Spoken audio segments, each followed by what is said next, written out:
Good tidings, ladies and gentlemen, and welcome back to the Landy Lodge podcast. Before we launch this episode, we have some special people we need to thank, those special people being the sages of the lodge, those who donate monthly to keep the lodge moving. If you'd like to become a sage of the lodge by donating as little as $1 a month, you can find a link in the episode description, be it whether it's on YouTube or any of the audio platforms. So, thank you to everybody, thank you to the Sages of the Lodge, and thank you for tuning in. And without further ado, let's get on with it. Ladies and gentlemen, the sickos and the normies, welcome back to the Landy Lodge podcast, where today's guest, the new kid on the block, Sonny Novus. Sonny, how are you doing today, my friend? You know, I must say, I've been waiting for this. It's been an amazing couple of months, and I must say the lodge is very cozy. There's a fireplace in the corner, very warm, and I feel very, very welcome. Very welcome. Thank you. I'm glad. Look, I want to jump right into it because we don't have a lot of time, but we have a lot to discuss. So, yeah, for sure. Listen, if any of you are not familiar, pause the video and head over to this man's channel and familiarize yourself, because I mean it genuinely when I say you have in your short and young catalog some of, if not the best Kingdom Hearts theories videos I have ever seen. But before we try to unwrap any of that, I have to ask you, because you obviously go through like swaths of research for these videos, whether it's going through mythological figures or double checking to make sure every Heartless has yellow eyes. I have to ask you, man, why Kingdom Hearts? There's a million video game series you could have done this for. Yeah. But why Kingdom Hearts? Well, I think in everyone's childhood, there's that magical moment where you first discover that series or that video game or, you know, whatever, that toy or something, and it just defines that golden moment in your childhood. But then there's that moment where you first run into that friend who likes the same stuff as you. And I remember when I was 12, 13 or something, I met that friend who liked Pokemon, who liked Zelda, who liked Kingdom Hearts, and we talked about all this kind of stuff, and he introduced me to Final Mix because I only had Kingdom Hearts 2, and of course Kingdom Hearts 1 and stuff like that. And he's like, "Oh, have you heard of the Cavern of Remembrance?" And I'm like, well, huh? And then like it kind of just steamrolled from there. My first game was actually Chain of Memories for the Game Boy. Funny enough, back when I was living in Ireland. Same. Yeah, crazy. And then, like, my cousin had Kingdom Hearts 1, and my earliest memory was him, pulling his hair out over the Phantom boss in Neverland. And that was really great. But yeah, Kingdom Hearts 2 was definitely the cornerstone of my childhood, especially Final Mix. I'm looking at the imported copy right now. I have a Chain of Memories, because, of course, that didn't come out in Europe. But yeah, I think Kingdom Hearts specifically as a series is so... I know you get this answer a lot, but unique in the sense that, like, it exists, but it shouldn't on paper. You know what I mean? Yes. Like, yeah. it sounds like a concept that's so dumb. Like, why is Mickey... Like, I have friends that have no idea, like, what the appeal of Kingdom Hearts is. Like, why is Mickey Mouse in the same game as Sephiroth? You know, it's like, it's a really weird and alien concept, but it is magical, and it explores ideas and like story elements that I think a lot of games can't do, because Kingdom Hearts is just that unique. It's also pretty limitless and boundless. Like, it feels like it could reach for any concept, for any, like, it knows no bounds. And we're starting to see them really push that as far as they can with this new incoming saga, which I think is a good segue to talking about the Union Cross finale. I feel like we can't do this 1 week from its release without talking about it a little bit. So I want to ask you, what particular moments in that finale stood out to you? I think the two... It's not what stood out, it's what didn't get addressed, like Strelitzia or Ava or Dark Chirithy. It's like, all of these things that I expected to happen never happened.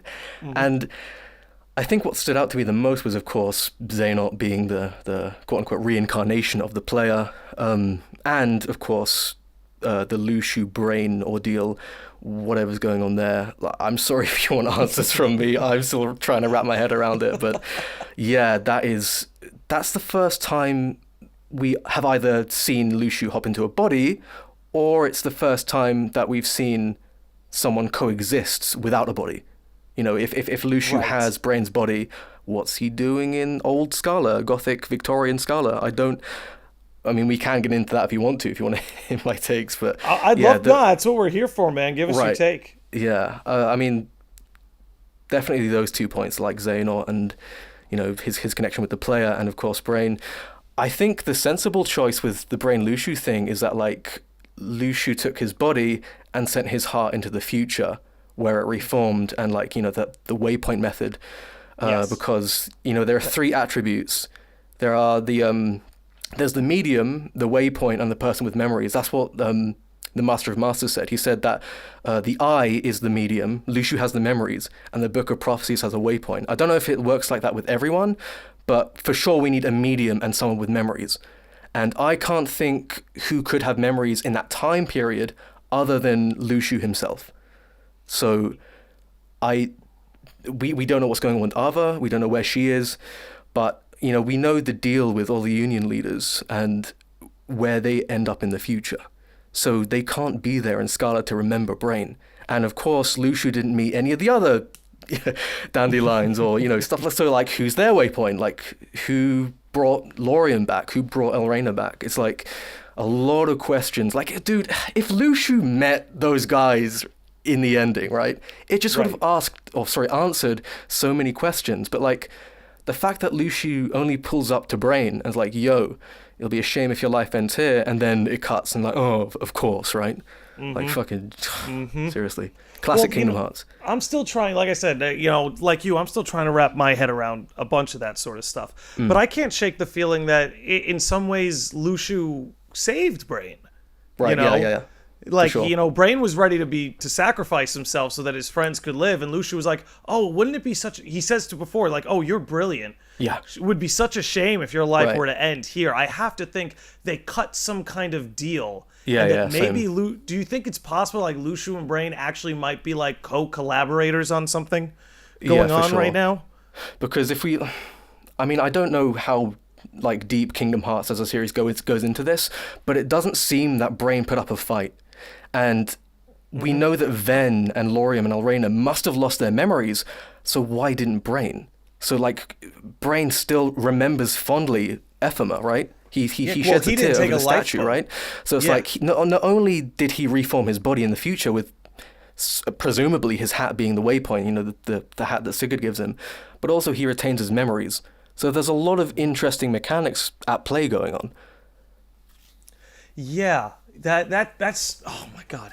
And I also can't shake the fact that whoever's at headquarters has. I know you put out that it could be Lushu that has the memories of him, but I can't shake this feeling that he's gonna go to headquarters and the person with memories of him will be there waiting for him. Yeah, for sure. I mean, I put out that maybe Sigurd is Lushu, but I don't think that's the case anymore. I think, like, reviewing that cutscene, I think Sigurd is just his own guy.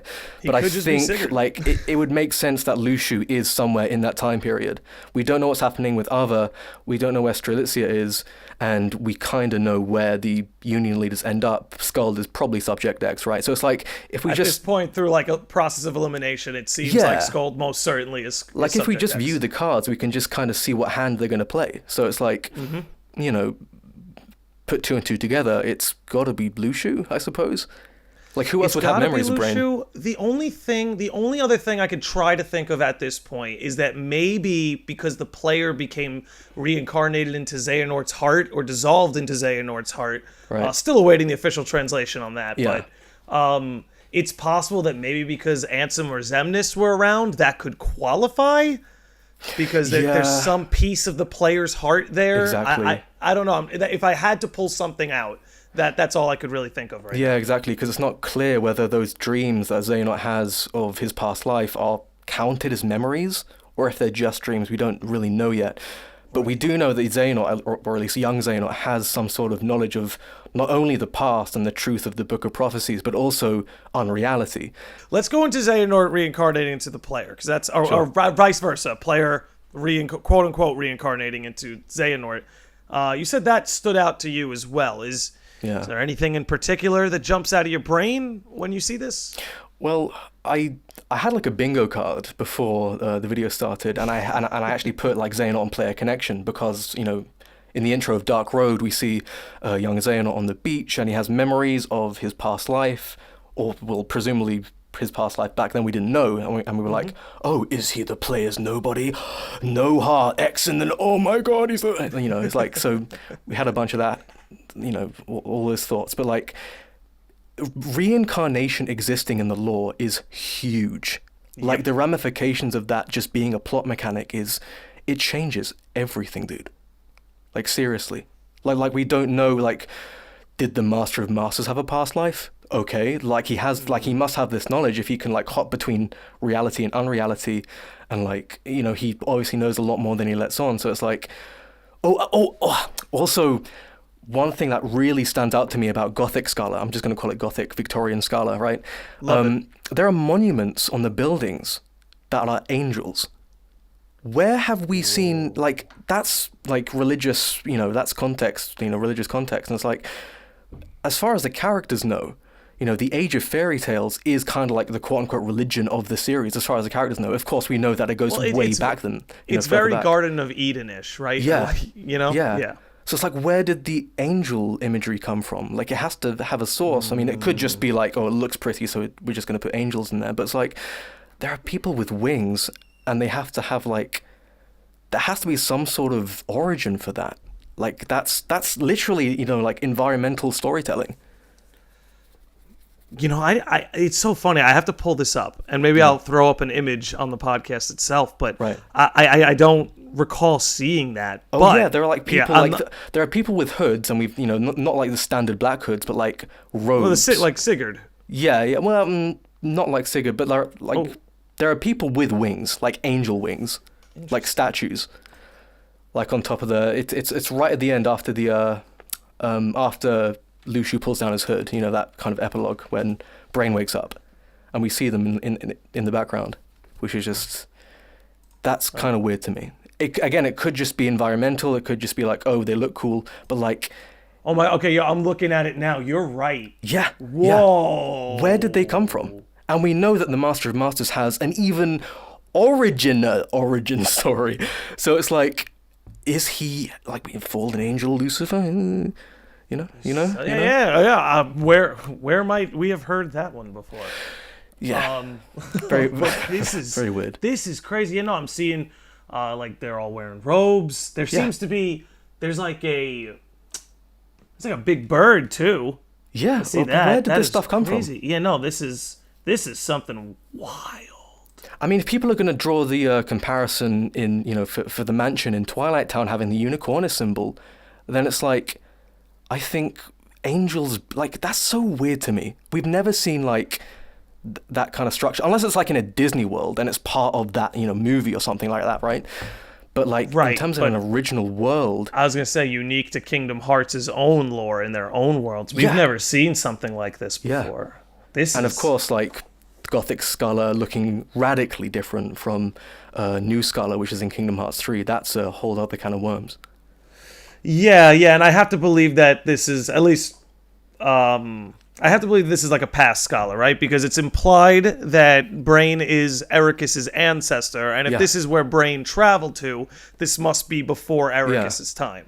And it's like in Dark Road, Ericus says that his grandfather went missing, so, you know, put two and two together, you know, with young Xehanort existing at that time and being a baby, which is so strange to me, because it's like, he got sent off, grew up, you know, a decade plus years, came back, and Scala is radically different. So it's like, what happened in that short period of time for Scala to be that different? Oh man, we're just awaiting an explanation. And, you know, not only that, I'm interested in knowing what is this, for lack of a better term, this robed cult that has a headquarters in Scala. Yeah. And that's the weird thing. It's like a headquarters, and like Sigurd pulls out some Bluetooth phone type shit. Like, what's... Yeah. That's technology we haven't seen, especially in like later Scala. That's technology we haven't seen yet, which is like... They got gummy phones in pre-Scala over here. Yeah, it's really weird. And it's like, to me, it seems like it's not the same Scala. But I don't have evidence to like back that up.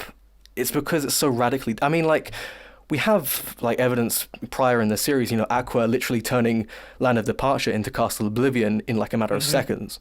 So it's like maybe something like that happened where like they had to seal it off, and that's why, Xehanort's quote unquote mother, or like mother figure, guardian figure, sent him off because there was danger. But again, we have Big no Moses idea. vibes there. Yeah. Which I want to talk about Xehanort a little bit. With the player reincarnating into him, or that dissolving into Xehanort, right? Right, yeah. Because it's not, at least my understanding of it, it's not like Xehanort is like the player round 2. It's a different consciousness. Yeah. It's a different being. It's just the player is like, as the way I've been describing it, I'm going to sound like a broken record to people who listen to this, but it's like dropping a sugar cube in a glass of water. Right, yeah. Xehanort's the water. Yeah. He's still the water, but now the water's a little bit sweeter, but the absolutely. sugar cube is gone. Yeah, which adds contention to whether he has like real tangible memories or not. Like if they're just dreams or something, can he actually use them as memories to like, serve as the waypoint for the union leaders or not? And It's like, I think it's strange. stuff like that. I think stuff like that, and you talking about how like reincarnation can change everything in this series. Yeah, it's like... I can't help but think this is where Naminé comes back into play. Right. Because now let's pretend Xehanort was alive in present day, right? Okay. Naminé may necessarily have the means to go in there and unlock the player's memories because that heart's been dissolved into his. Oh, right? shit, yeah. So maybe someone's heart is dissolved into Sora's, and Naminé's able to get access to that, and through that we decode a new chapter of the lore. And it doesn't even need to be Sora. I mean, pick your favorite character. It could be any of them, for all we know. But that's the kind of stuff I just can't look away from when we look at this new player reincarnating into Xehanort thing, because it's like, how far are they going to take that? Like when Dark Road ends, are we going to see a cutscene of where like, did Xehanort choose to have his heart dissolved? I don't know, right? Like, where does this go? Like, where does this lineage of consciousness, it started with the player and moved to Xehanort, does it just stop at the end of Kingdom Hearts 3? Or did it go somewhere, like where... You kind of know what I'm saying? I'm so curious as to where they're going with this. Yeah, I mean, they've introduced it for like some reason. It's like Brain talking about the data backups of everyone in the Data Daybreak Town. It's like, and then Strelitzia coming back, and then nothing happens with that. It's like they're introducing all these plot mechanics, and it's like they have to lead into something. And it's like Brain talking about Data Daybreak Town going into sleep mode, and Yozora's connection with sleep, and of course the Magitech stuff and data, and it leads me to believe that like there was a diverging point between the real Daybreak Town turning into our universe, and then Data Daybreak Town turning into eventually Quadratum and stuff like that, which leads me to believe that like the Victorian-esque Scala could be like Unreality's version of Scala, like the parallel there, which can explain why Xehanort has access or knowledge of Unreality and can bring Luxord or Demyx from the other side. Or again, we don't know. There's no absolutely no proof. I want to jump in there because there's something you said in your Master of Masters video, right? That really resonated with me on this. Okay. That about like titles, right? Like Sora is this implied king. You see it in his original design. You see it in a bunch of the concept art. Yeah, He's sitting synonymous on a throne. with the crown for sure. Right. And you sort of compare where you went with it. You sort of compared it to Link in Legend of Zelda. How being the incarnation of the hero. Incarnation of the hero. And that Sora is this incarnation of the king. And that your Zora is just Unreality's incarnation of the king. Yeah. And now you've kind of had this overlap of the two of them. And that I can't help but think of that when you talk about basically these two realities diverging, one of them growing into the world we know, and the other one growing into unreality. It all would kind of line up about how Xehanort knew of that world and why the Master of Masters is concerned with it.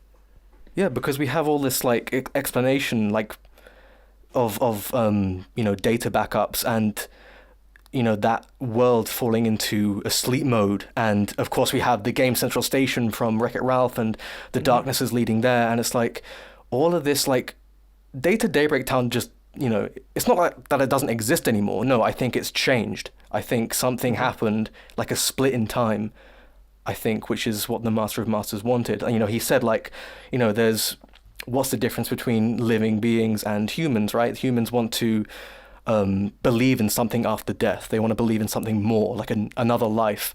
And he wants to believe in that, like a fictional world. So it's like, I think in Union Cross, we got to see the origins of the Master first discovering unreality. And I think that, I don't know what the dialogue implies, if he like started it or if he just like first discovered it. But I think, when we see him in Union Cross compared to when we see him at the end of Kingdom Hearts 3, I think a lot of time has passed, and I think he's been residing in unreality for at least a little while. At least for him to do some things, Yeah. Jesus. This has got my brain like swirling in a million directions, but I love it. I mean, this is the shit that I think about all the time. It's like, I know, dude. I lose sleep sometimes. It's bad. But, I hate this game. Dude, I can't help but think sometimes, is the Master of Masters just doing a better engineered version of Xehanort's plan? Right, Because Xehanort essentially wanted to hit that reset button and then kind of guide existence in his own image. Fight fire with fire, use darkness to, get rid of darkness, so to speak. Right, exactly. Fight fire with fire. Perfect.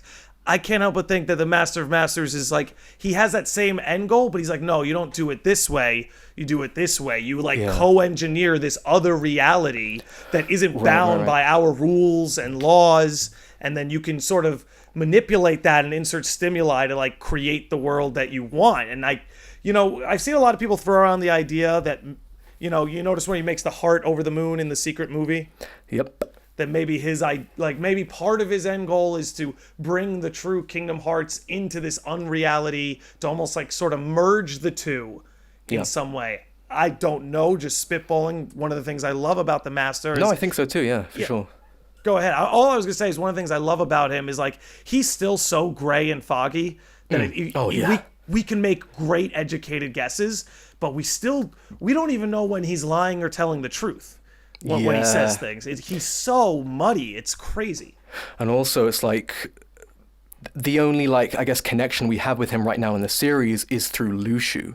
And Lushu's memory is, I'm not so sure, because Gula has the lost page, right? And the lost page kind of mentions the traitor in like a riddle kind of thing.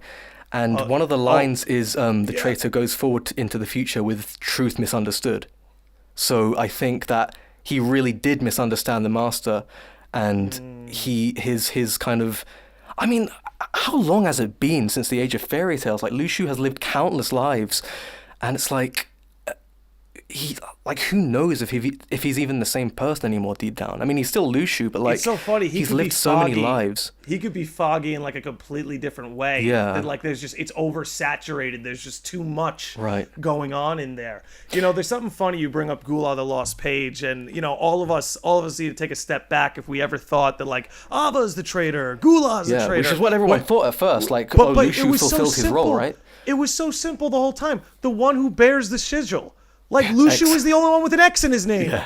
Like, he was right there the whole time. And he has the box, right? The box has a big key, symbol on it as well. So he literally he's holding and dragging the sigil throughout the desert, Exactly. Yeah, it's so wild. And he's another one who, like, who would have thought Braig would transform into one of, if not the most interesting character we have right now? Because I feel like the plot's almost like, I don't want to say engineered by Lushu, but like, where it's like, imagine the Kingdom Hearts plot is a car. When Lushu's behind the wheel, we're doing like 90 down the highway. Oh yeah, for sure. You know what I mean? Like, things are happening when Lushu is on board. Like, exactly. He took his hood off and it changed like 10 years of content. Suddenly got flipped on its head, and you're like, oh my god, I have to look at all of that with a different lens now. And then you feel foolish for not seeing it the whole time. He's like the perfect Master of Masters apprentice, because in the way the Master sort of steals every scene he's in, the Lushu almost embodies that sort of like charismatic persona too, at least by the time he makes it to Xigbar.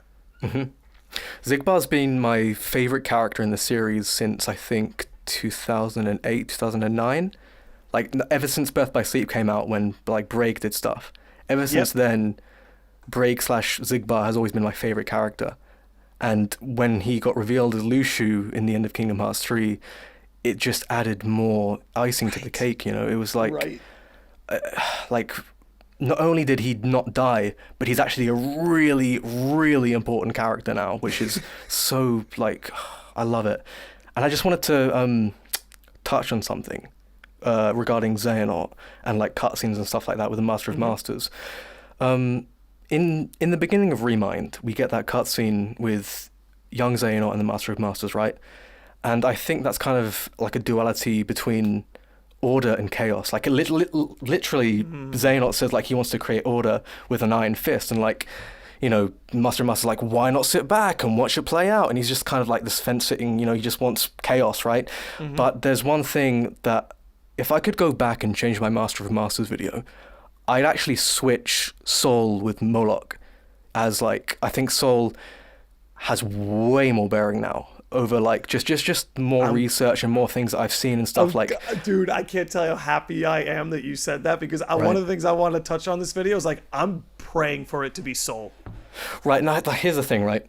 Not only does like the Master say like, oh, finally the sun will set on this duskless dawn, right? Like he says shit like that, right? But I want to like attempt to blow your mind for a second, just a little bit. Go for it. That's what we're here in that for. cutscene, with young Xehanort talking to the Master, right? They're in the Kibe graveyard, and he's sitting on that rock.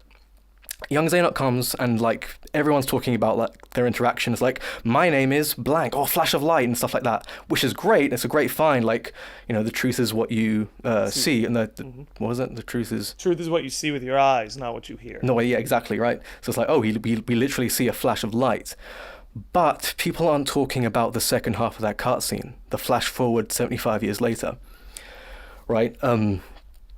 We get like Syax, Zigbar, or Isa, whatever you want to call him, you know, conversing with Master Xehanort, you know, discussing their plan and stuff like that. They stand on those rocks. When they leave, right? Or sorry, when Master of Masters leaves, what does he say? May your heart be your guiding key, right? Flash forward 75 years later, that cutscene happens, and Zigbar goes away, Syax goes away, and Master Xehanort is left standing. What does he say? May your heart be your guiding key. And then the camera zooms out. Xehanort looks up. What is he looking at? The sun.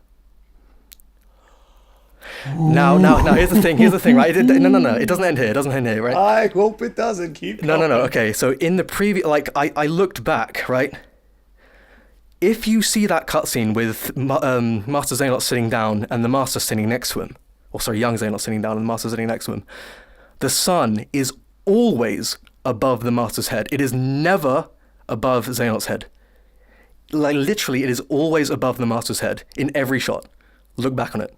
This also is perfect too, because like we're moving into the next saga, right? And so much about that first saga was about Kingdom Hearts Moon, right? Yeah. And the darkness was our antagonist. And it's like, it's kind of cool. This would kind of work because you're flipping it. If you're going to have like this harbinger of light be the antagonist, and it's like, well, no more of this nighttime moon. No, it's the daytime sun. Yeah. You know? And what does the Master want to do, right? He wants to get rid of the darkness. Literally, like, you know, the sun's... A sun that never sets. Yeah, the sun's literal, I guess, thing is like destroying all darkness. It's literally to bring light. Like, that is the sun. So I think Sol has a pretty high chance of being his name. I think it's like symbolic. I think it's natural. Also, the fact organic. that it's in Japanese, it's Soru. Yeah, as opposed to, you know, pairing that with Sora. Like, that's right. That I always thought that was an interesting find. And I think the name Sol too, right? Because, you know, SOL, soul, like the sun. But then you can also think like soul. Yeah, and, soul. You know, and I think in a tale of light versus dark. If that were to be his name, I think that's how they pronounce it. Not soul, but like soul. Like, yeah. And I was just gonna say, in a tale of light and dark, introducing even just the word, something that even just sounds like soul, it can open so many doors. Yeah, for sure. And But it's dude, like, that's incredible. I'm gonna go back and watch that I scene. know And there's so much like, every scene, like the sun is and like over in his Union head. Cross where the master says like the sun will set on this duskless dawn and stuff like that. It's like, it's it's definitely a contender, like up there with Astrum in my opinion. Yeah, it's like the Moloch thing is fun because that it gets super dark and the Keyblade Yeah. Wars forever recontextualized Oh, and the fucking as a vessels for the child darkness sacrifice. as well. Yeah, yeah. And like Moloch has 7 doors on his chest, and the doors could be like not only synonymous with the 7 deadly sins, but also the 7 darknesses hiding away or literally locked behind those doors. You know, with him and the Foretellers and Lucia and stuff. So it's like that video is just, it's richer now. It really is. Like I was scared of it just being disproven completely in you know, in the finale. I was like, oh, we're gonna get like a name drop or, you know, a face Dude, reveal I or something. felt that way. I felt that way about my Master of Masters video. When I Yeah. dropped it, I was like, man, can't wait for like literally the next release to like ruin this. Yeah. And then, I mean, you there's know, always that risk, right? There's always It's like, that. That's part of the fun. That's part of Yeah. the fun. And then you watch it play out, and it's Yeah. a joy to watch because like, you know, I put that video out about the Master of Masters being light, and what I love so much. Yeah, great is- video, by the way. Thank you. And what I love so much is how someone like you can just use that as a small idea to include in a much larger video Yeah. and like build upon it. And now we've reached this point where it's just like, holy hell, this might really be happening. Yeah, You know, exactly. like I love it because it's fun to watch ideas evolve within the community. It's fun to see like just like ideas or theories repopulate. It's fun to watch them fizzle out and die too. But it's also fun to watch everyone like almost like come together and start. It's like it's all one giant jigsaw puzzle, and we all of us can only have so many of the pieces, and we kind of need to throw all of our pieces at the board to get a better picture. Yeah, exactly. That's I how don't- I- Nomura writes a story. It's like he does Yeah. stuff now and explains it later. Like he never like gives us the full loaf of bread. He only gives us the breadcrumbs. And it's like we literally cannot make a full loaf of bread. Like we have to like take what we're given. Like it's just impossible, like naturally as a series, to like predict what's happening next. And it's like I don't expect in a million years for that video to come true. I don't. Like I'm just gonna be real. It's like Never have the expectation, but like, Right. but don't if though. don't deny that you're If onto though. something. Don't Yeah, deny yeah, that yeah. you're onto, you know, like It's not about the theory itself, it's about the ideas that you present. It's not about Yes. being right or disproving anything. It's about how you present yourself and kind of promoting certain ideas and certain trains of thought that I personally didn't see a lot of people talking about. And I think that, you know, people stop at a certain point, and rightfully so, because it's so hard to predict what's coming next. But I'm like, I have all these thoughts and I just don't see them getting discussed anywhere. And like, I just want to see if other people kind of think like this, they so do. to speak. I'll tell you, they do, man. That's the Exactly. thing. There's so much to talk about in Kingdom Hearts. It's like we can never have too many Kingdom Hearts content creators because Yeah. there's so many questions, there's so many little details, there's so much going on that the more of us, the merrier. And you know, Yeah. it's just crazy to see how much like I don't know how many like theory videos you watched before Kingdom Hearts 3. Every single one on the internet, for It sure. was fun to watch 90% of them fizzle out, but Yeah. like the 10% that came true, Yeah, like- like Terra being the guardian and stuff like that. right. It's like it felt cool to kind of be a part of that and almost kind of have like the in the know and be like part of whatever this is, right? Like whatever this is in like I don't know. Sometimes I get overwhelmed like because I can't really process the Oh, it's fact that exhausting. like there are people from all over the globe like you and I, we're from two different sides of the pond and Yeah. we're just like I'm like, hey, I got these 3 puzzle pieces over here, and you're like, yeah, I've got Yeah. like these 5. Oh, and fucking like, speak of the devil. Yesterday I was watching a Japanese YouTuber and I was in their stream and I was using Google Translate and stuff. And it was really interesting, like the type of stuff that they kind of came up with, like the white space, which is what I think is the Unchained realm, but they call it the white space, which is like, you know, where Ephema appears in Kingdom Hearts 3, where the dandelions go when they die and all that kind of stuff. It's like, what is that white space? And it's like, it was just really cool to see like different cultures interpret different concepts and ideas differently. It's really interesting to see and digest. it's a remarkable thing to see, and like it's it's not completely unique to the Kingdom Hearts series or community, but No. there just aren't many like it that have like this sort of interaction going on. Right, Because yeah. like, you know, you play a lot of games and you get to the ending and you can digest it. It's like, oh, you know what happened, you know what it all meant, and you can take it to the grave. But it's like with Kingdom Hearts, it's almost like how a manga leaves you at the end of every page or chapter. You need the next issue. Like, it just keeps going. It really has a like magnificent way of not only keeping you interested in what's happening in the future, but giving you information in the future that recontextualizes the past. Right. And it's, again, like I don't know anything else that does that.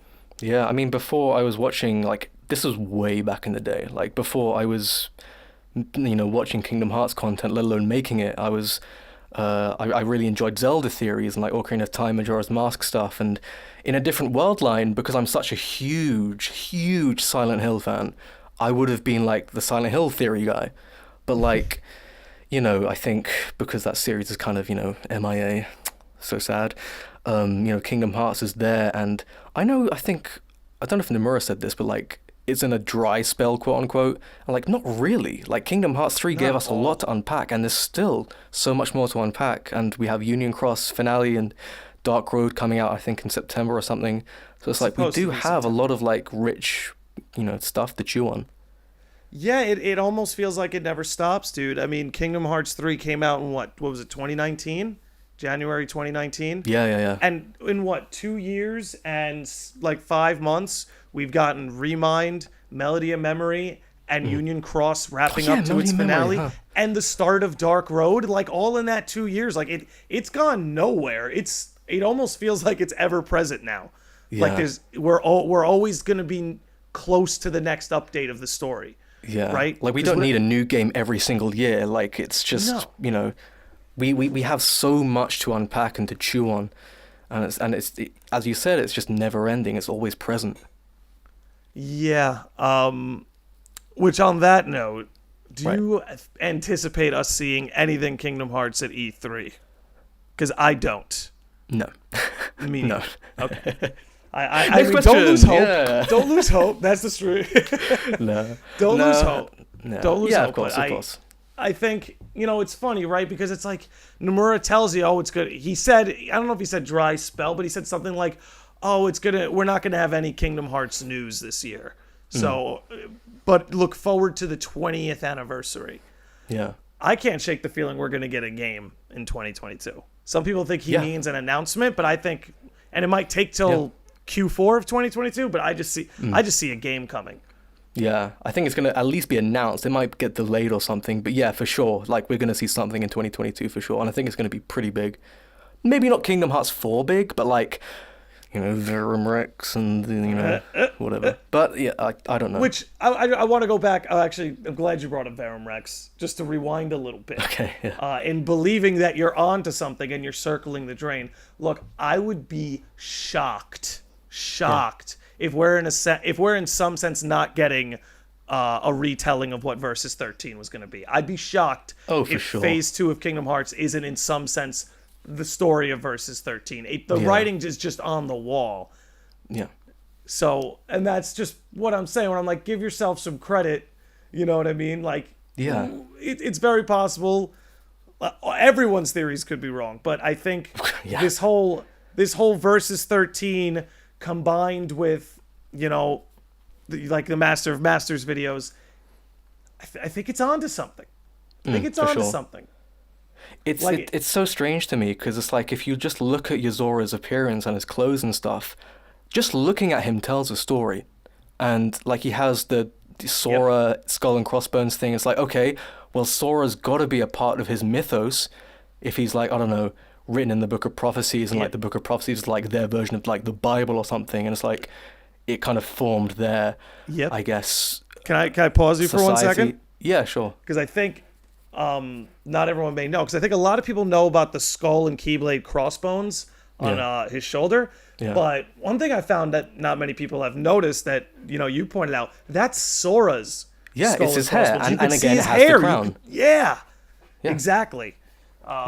I think that's very interesting. I think I can't help but think that Is Sora see it, it's so, oh my god, this is what happens to me is I get mush mouth when I try to say this sort of stuff, but it Yeah, seems same. to me like, so Yuzora knows about Sora, right? Like He he knows knows the of the name, name, the yeah. title, but it's not clear is like, does he see Sora as an enemy or an ally? It's Right. like save Sora, but that means beat the shit out of him. Well, the thing that's interesting to me is either in verses 13 or just flat out 15, I think like the gods were like, crystal stasis and that kind of, they're associated with the crystal. And when we lose, we get turned into crystal stasis, right? We get put in crystal Yep. stasis. And it's like, if Sora is this like elusive title or figure in the Book of Prophecies, and the Book of Prophecies served as the foundation for Yozora's society, then Sora could be like a Jesus-like name where he was a martyr that lost to darkness all those years ago or something like that. And it's like, that would make the Skull and Crossbones make sense. And that would also the explain fact why that he he's- doesn't know Sora, but he Yeah. knows of the name, just as we all know the name Jesus or something. Now, I'm not like a crazy religious person. I just want to throw that out there. Like, I don't know a lot about that stuff, but like, it's the parallels and the references are definitely there. You pointed out in your Masters video that Yuzora almost seemed a little offended that Sora was using that name, and that would make sense because it's almost like, well, that's blasphemous. Why are you using Sora's name? Yeah, like, you're not the Sora written in legend. Like, what are you talking about? Yeah, exactly. Which is, I just want to touch on this, like, for a second. Sora is not the name of the nameless star. I just want to... Okay, can I ask you, what is it about that theory that triggers you? Because I can feel it in your Masters video. It's not okay. So listen, shout outs to Next Gen Novelist. I don't want to call him out, but like I think he's one of the pioneers who just won't let that theory go. And kudos to him. Like he really is holding his own with that theory. But I think like let's just take a step back in terms of like meta, right? Let's just look at like marketing. If you have another character with the exact same name as Sora, and like let's just say someone's working at like an anime shop and they're like ordering figures to put on the shelves. It's like, okay, we have the Riku figurines, we have the Kairi figurines, let's get some more Sora. Sora sells out quickly. This motherfucker accidentally ticks the wrong Sora and they get like this nameless star version. And it's like, uh-oh. And I just want to point out like, if Sora is supposed to be the parallel of Yozora, why would her name be Sora? It just makes no sense to me.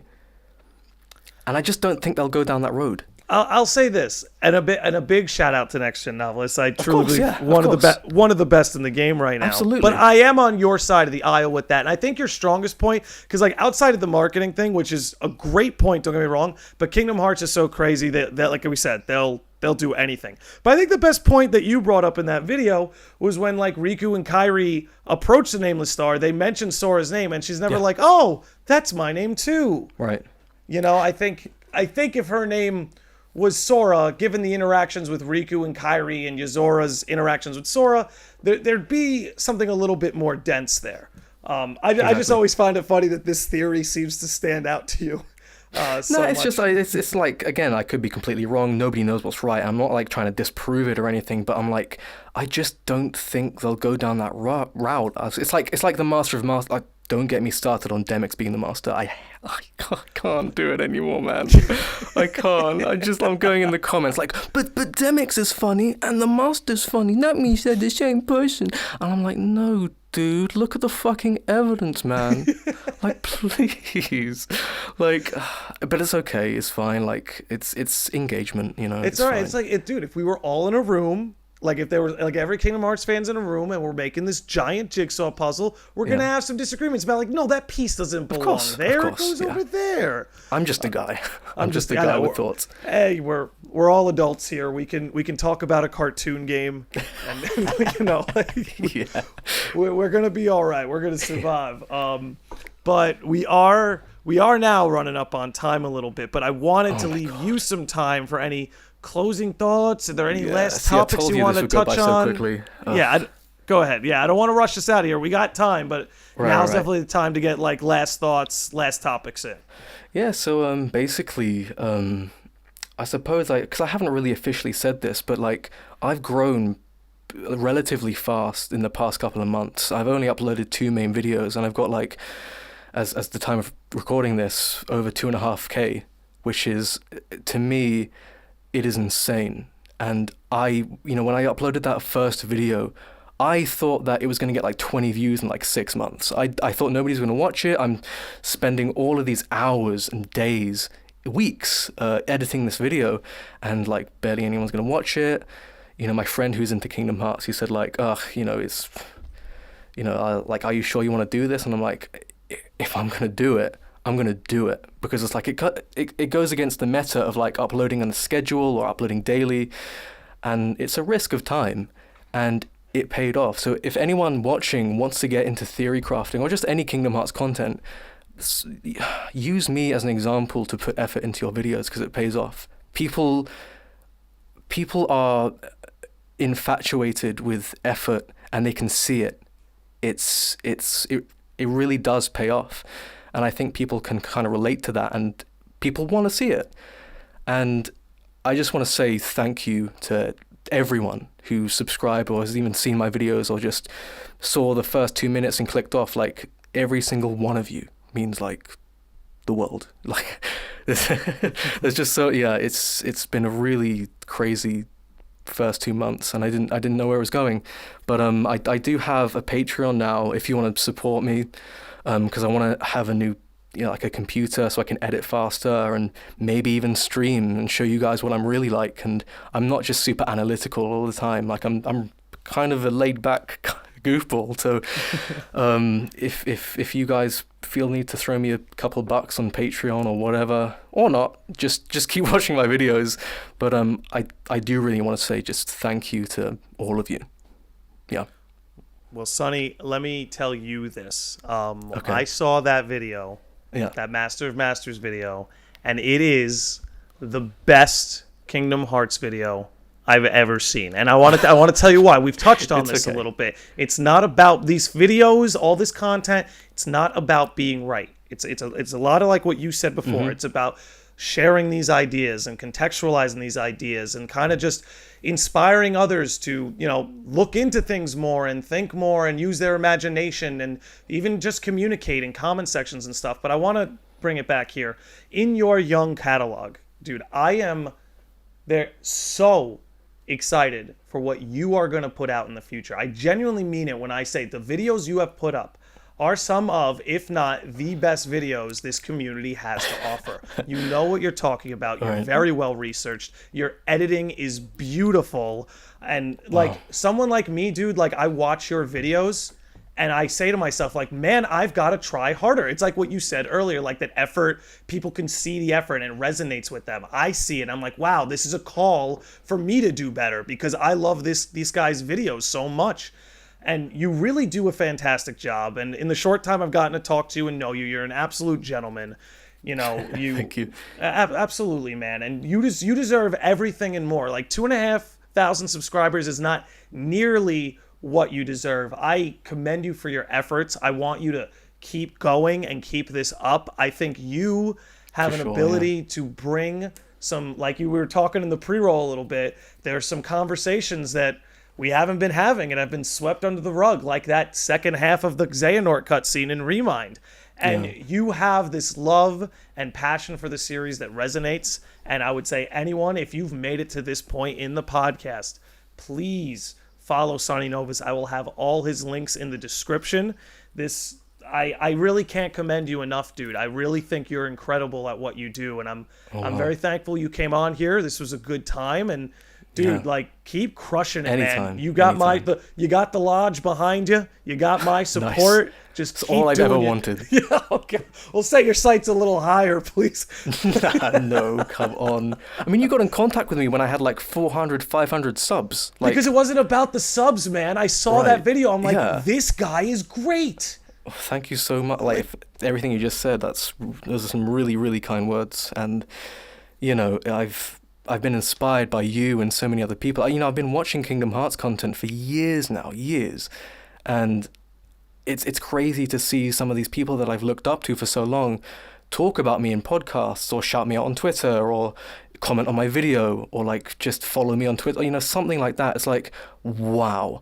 I just want to give a shout out to the Secret Reports real quick. I don't know if they're watching this, But they were the straw that broke the camel's back for me, because their videos are so amazing, and I've Incredible. seen all of them at least 10 times. I think that Zigbar one, and I'm not joking here, I've seen it about 30 something times, and I've like studied it about why, like what makes it so compelling, and like the editing and stuff like that. Like that's the kind of lens I have with stuff like this. I really like deconstruct everything, and that's kind of the person that I am. And you know, Secret Reports is like the catalyst for me. Like they really put me on the path, and you know, yeah, as I said, the straw that broke the camel's back. They really like, you know.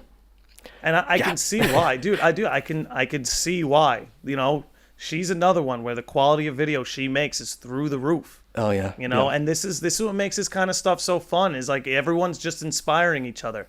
Yeah. You know, and like let that be a shout out. Follow the Secret Reports. I've watched Yeah. her sleeping keyholes video probably 30 times. That's the one that did it for me, because it was just lore that I didn't understand. Yeah, and for me, and she was able to put it in a box and like where it's digestible. I'm like, wow, I could just really gush about the understand Secret this Reports for ages, man. Like it's just, I love the, you know, brain has an imposter theory. I love like other is incognito as darkness. I love the Zigbar recompletion. It's just. By the way, that brain imposter beautiful. theory. That's Bellissimo. Like it's good stuff, man. It's good stuff. Look, it's a fun thing what everybody's got going on. It's a giant jigsaw puzzle. We're all hacking at it. I'm really happy to have you here. You're welcome in the lodge anytime. I feel welcome. I'm glad you do. May your heart be your guiding key. Yeah. Farewell, everybody. Thank you for tuning in.